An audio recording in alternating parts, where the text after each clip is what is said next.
after like 6 months, far too long. I've missed you all. And if you hear nothing else in this video or don't care, no, I'm back. I'm shooting videos and I am pumped to be doing so. If you're wondering why my nose sounds like I was punched in it numerous times, whether it was burnout, what I've been up to in the kind of the story along the way, then stick around. This video is for you. Otherwise, I'm back and I'm shooting videos again and I'm pumped.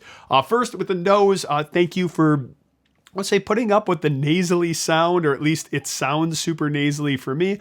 I had like 7 nasal surgeries all at once, and I'm like 2 weeks into recovery. Like I have like 1 more week and then I should be doing okay again. But that was the end of the story. Shooting to the beginning of it, I went dark right after DEF CON shooting 49 videos within 4 or 5 days, we'll call it.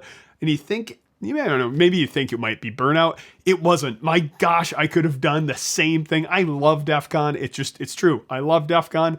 Glutton for punishment, but it was so much fun. Gowrie held the camera. We ran along like madmen. I had a video editor helping me. I had a thumbnail artist, so we just cranked out videos.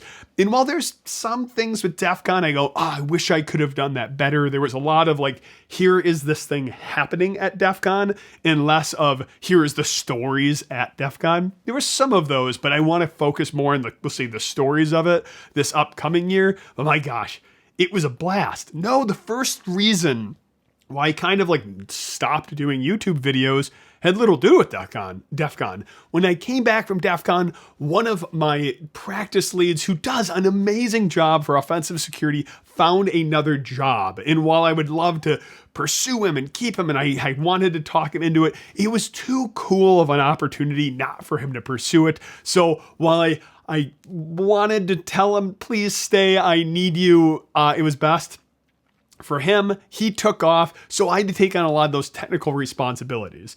Around the same time in August, September, I have 2 young kids who went off back to school, and there is something no parent tells you, but something you need to be prepared about when your kids first start up school, and that's you will get sick so many times.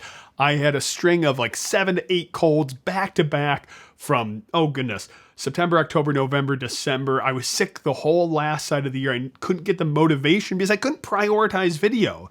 And I wanted to use the excuse I was busy, but I really despise the word busy because we're all busy. It's just video wasn't a priority. What ended up being a priority and what I could do while I was lounging on the couch recovering was coding.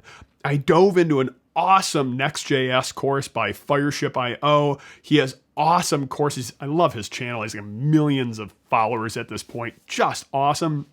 I took his Next.js course and I rewrote my website. The alexchevrolet.com website now has a Firebase backend. It's completely rewritten in Next.js. I didn't want to use WordPress or other weird things in the background. Still cleaning up the project, but I do fully intend on open sourcing it.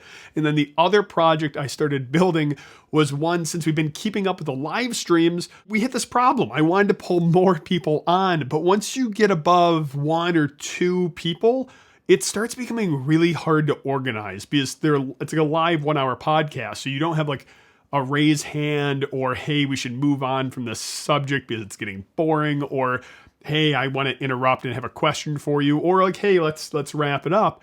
So I created what I called Hacker Herder off the hackerhangouts.com website using the similar backend. It uses Mantine UI as a front end, which looks really nice. And then Firebase is the back end, which is really easy to work with. So yeah, that's what I've been up to. I redesigned the website, built some apps. I had someone leave. I got sick a bunch of times. And then right as January hit, I was like, you know what? I'm going to come back. I'm pumped. I miss you guys.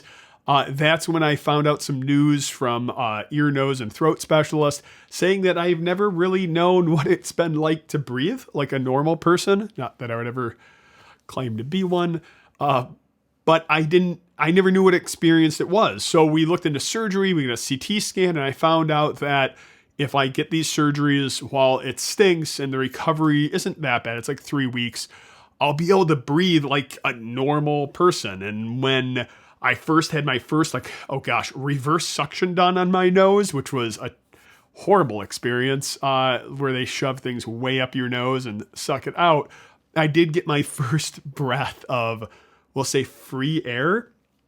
And it was amazing. It was like having an open hole in the front of my face, which apparently is normal.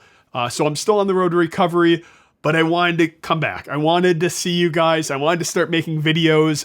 It's been awkward because while I've been showering, I have been pretending there's a camera in front of me doing video, and anytime I find something cool like ChatGPT or hacking or any of these things or like updates on DEF CON, I've wanted to share them, and I've been sharing them with like no one in my shower, and it's awkward because my wife will hear me talking to myself and like I'm presenting to a crowd. It's not great. But that being said, I am pumped to be back. I've missed you all. Thanks for watching the update. I'll be back next week. Thanks for watching, and hack on.